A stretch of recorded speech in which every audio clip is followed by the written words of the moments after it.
ఓం నమః శివాయ.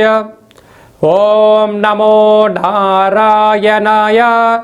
నరదృష్టి నివారణ కాళభైరవాయ నమో నమః. ఓం కాళకాలాయ విద్మహే కాళాతీతాయ ధీమహి తన్నో నరదృష్టి నివారణ కాళభైరవ ప్రచోదయాతు. హరి ఓం. మా ఛానల్కి స్వాగతం. చూస్తున్న వీక్షకులకు ప్రేక్షకులకు ప్రియ కాళభైరవ భగవద్బంధులకి స్వాగతం పలుకుతూ మమ్మల్ని ఎంతగానో ఆదరిస్తూ ఉండబడినటువంటి ప్రియ సోదర సోదరీమణులకు జ్యోతిష్య అభిమానులకు సనాతన ధర్మ సంరక్షకులు అందరికీ కూడా శ్రీ విశ్వావసునామ సంవత్సర చైత్రమాస శుద్ధ బహుళపక్ష ఆదివారం అమావాస్య సందర్భంగా అందరిపైనను ఆ కాళభైరుడి యొక్క కృప కటాక్ష వీక్షణ ఉండాలని కోరుకుందాం. ద్వాదశ రాశుల్లో గ్రహ గమనాన్ని ఒకసారి వీక్షింపచేద్దాం. మేషరాశిలో ఏడాది తర్వాత రవి సంచార స్థితి, వృషభ రాశిలో దేవగురు బృహస్పతి చివరార్ధ సంచార స్థితి, కర్కాటక రాశిలో కుచ భగవానుడు నీచ భంగ రాజయోగ సంచార స్థితి, కన్యరాశిలో కేతు సంచార స్థితి, మీనరాశిలో చతుర్గ్రహ సంచార స్థితి, బుధ భగవానుడు శుక్ర భగవానుడు శని భగవానుడు రాహు భగవానుడు సంయోగ సంచార స్థితితో ద్వాదశ రాశుల్లో గ్రహ గమనాలు ఈ విధంగా ఉన్నాయి. కన్యరాశి వారికి శనివారం శని త్రయోదశి సందర్భంగా, ఆదివారం అమావాస్య సందర్భంగా ఎలాంటి విధులు పాటించాలో ఈ వీడియోలో సవివరంగా సంపూర్ణంగా తెలుసుకుందాం. కన్యరాశిలో ఏ నక్షత్రాలు వస్తాయనగా ఉత్తరా నక్షత్రంలోని 2, 3, 4 పాదాలు, హస్తా నక్షత్రంలోని 4 పాదాలు, చిత్తా నక్షత్రంలోని 1, 2 పాదం కలిపితే కన్యరాశి. రాశిలోనే కేతు సంచార స్థితి చివరార్ధ సంచార స్థితి ఉన్నప్పుడు చిన్న చిన్న విషయాలకు ఆందోళన, ఆవేశము, అనారోగ్యము, 8 గ్రహాలతో బాధ ఒకేసారి కనపడుతూ ఉంటుంది. కనుక ఇలాంటి కాల సమయంలో తొందరపాటు నిర్ణయాలకు ఇది సరైన సమయం కాదు. సప్తమ స్థానంలో శని రాహుల కలయిక, బుధ శుక్ర సంచార స్థితి ఉండడం వలన శని త్రయోదశి పూజలో పాల్గొనడం, ఆదివారం అమావాస్య సందర్భంగా వీరు అంటే నూతనమైన వాహనాలు కొనుగోలు చేయాలి, కొత్త పనులు ప్రారంభించాలి, అనేక కార్యక్రమాలతో ముందుకు తీసుకెళ్ళాలి, భవిష్యత్తులో ఉన్నతమైన భవిష్యత్తుకు స్వాగతం పలకాలి అనుకుంటున్న వారందరూ కూడా ఈ విధులను పాటించాలి అని చెప్పి గుర్తుపెట్టుకోగలగాలి.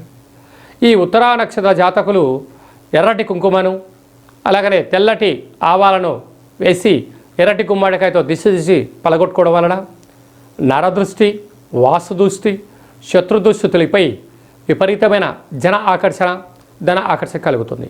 హస్తా నక్షత్ర జాతకులు నవధాన్యాలు లేకపోతే బియ్యపిండి లేకపోతే సున్నాన్ని వేసి దిష్టి తీసుకోవడం వలన అనారోగ్య సమస్యలు తొలగిపోతాయని చెప్పి గమనించాలి.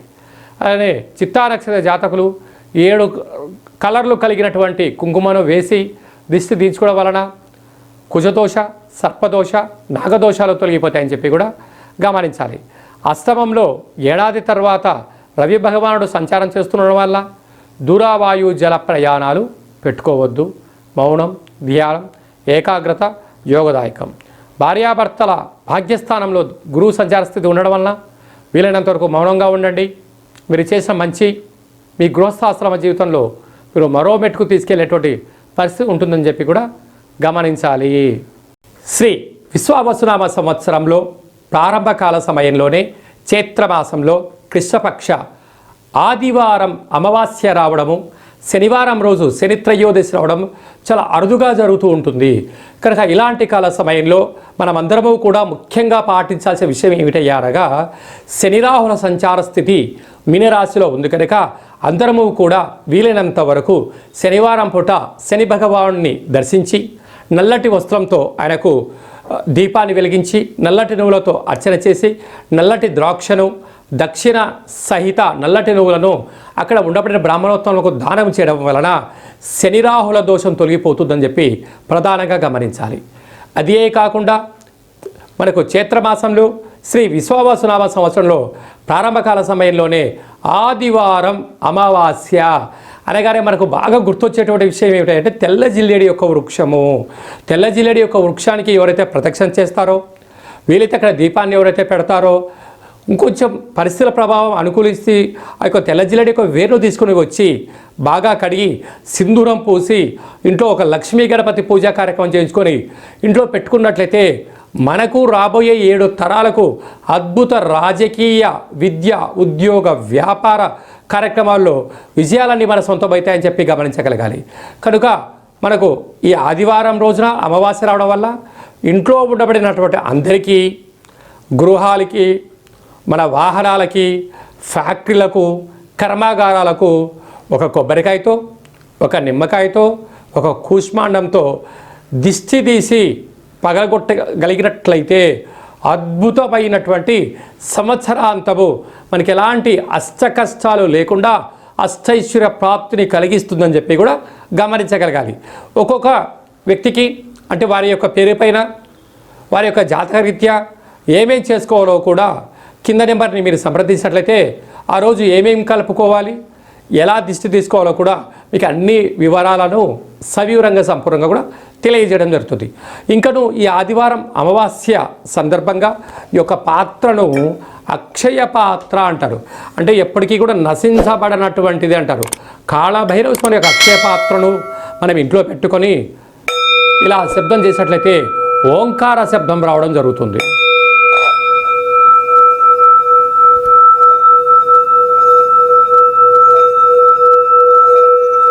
ఈ శబ్ద తరంగాల్ని సృష్టించడం వల్ల ఇంట్లో ఉండబడినటువంటి జ్యేష్ఠాదేవి బయటికి వెళ్ళిపోయి గ్రామంలో, దేశంలో, రాష్ట్రంలో సంచరిస్తూ ఉండబడినటువంటి మహాలక్ష్మి మాత గళ్ళు గళ్ళుమంటూ ఇంటికి రావడం జరుగుతుంటుంది. ఈ అక్షయ పాత్రతో పాటు ఒక కాలభైరవ పూజా కార్యక్రమం చేయించి 27 రకాల వస్తువులతో మీకు దిష్టి తీయించి పాత్ర అందజేయడం జరుగుతుంది. ఆసక్తి గలవారు ఈ కింది నెంబర్ని సంప్రదించవచ్చు. అలాగనే మీ వ్యక్తిగత జాతకం తెలుసుకోవాలనుకుంటున్నారా? మీ పేరు, పుట్టినటువంటి తేదీ, నెల, సంవత్సరం, సమయం రాసి వాట్సాప్లో పంపించగలిగినట్లయితే 100 సంవత్సరాల జాతకాన్ని వ్రాసి పంపించి మీరు పుట్టినప్పుడు గ్రహ గమనాలు ఎలా ఉన్నాయి, ప్రస్తుతం ఎలా ఉంటున్నాయి, శ్రీ విశ్వావసునామ సంవత్సరంలో ఎలా ఉండబోతుంది, రాబోయే కాలంలో గ్రహ గమనాలు ఎలా ఉంటున్నాయి అనేటన్ని కూడా సవివరంగా సంపూర్ణంగా తెలియజేయడం జరుగుతుంది. చాలామందికి పుట్టినటువంటి వారికి డేటా బర్త్లు లేనటువంటి కారణం వలన చాలామంది ఇబ్బంది పడుతూ ఉంటారు.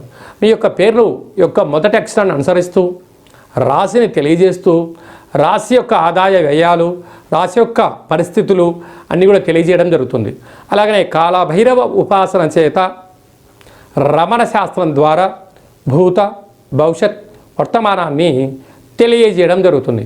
కనుక జాతకాన్ని తెలుసుకుందాం, జీవితంలో రాబోయే అడ్డంకులు ముందే తెలుసుకుందాం, వాటిని అధిగమించే ప్రయత్నం చేద్దాం, ఆ కాళభైరవ స్వామికి ఆశీస్సులు పొందుదాం, అందరము బాగుందాం, అందులో మనమందరం ఉందాము అనేటువంటిది కార్యక్రమంలో స్వామివారి ఆశీస్సులు పొందుదాం. అందరికీ శుభం, జయం, లాభం జరగాలని కోరుకుంటూ ఆశీర్వచనం. ఓం శతమానం భవతి శతాయ పురుష సతేంద్రియ ఆయుష్యేవేంద్రియే ప్రతిష్టతి. శ్రీ విశ్వావసునామ సంవత్సర ప్రారబ్ధమాస చైత్రమాస భానువాసరే అమావాస్య తిథి పర్వకాల సమయే సర్వత్ర శుభం, జయం, లాభం, శాంతిరస్తు, వృద్ధిరస్తు, తుష్టిరస్తు, వృద్ధిరస్తు, అవిఘ్నమస్తు, ఆయుష్యమస్తు, ఆరోగ్యమస్తు, స్వస్తిం శివం కర్మాస్తు, కర్మ సమృద్ధిరస్తు, వేద సమృద్ధిరస్తు. సర్వే జనా సుఖినో భవంతు, లోకా సమస్తా సుఖినో భవంతు. సర్వం శ్రీ కాళభైరవ దేవతార్పణమస్తు. హరి ఓం. ఈ వీడియో మీకు నచ్చినట్టయితే లైక్ చేయండి, మా ఛానల్ని సబ్స్క్రైబ్ చేయండి. ఈ ఆధ్యాత్మికమైన భక్తి సమాచారాన్ని భగవద్బంధులకు, మిత్రులకు చేరవేయండి. హిందూ ధర్మాన్ని కాపాడండి.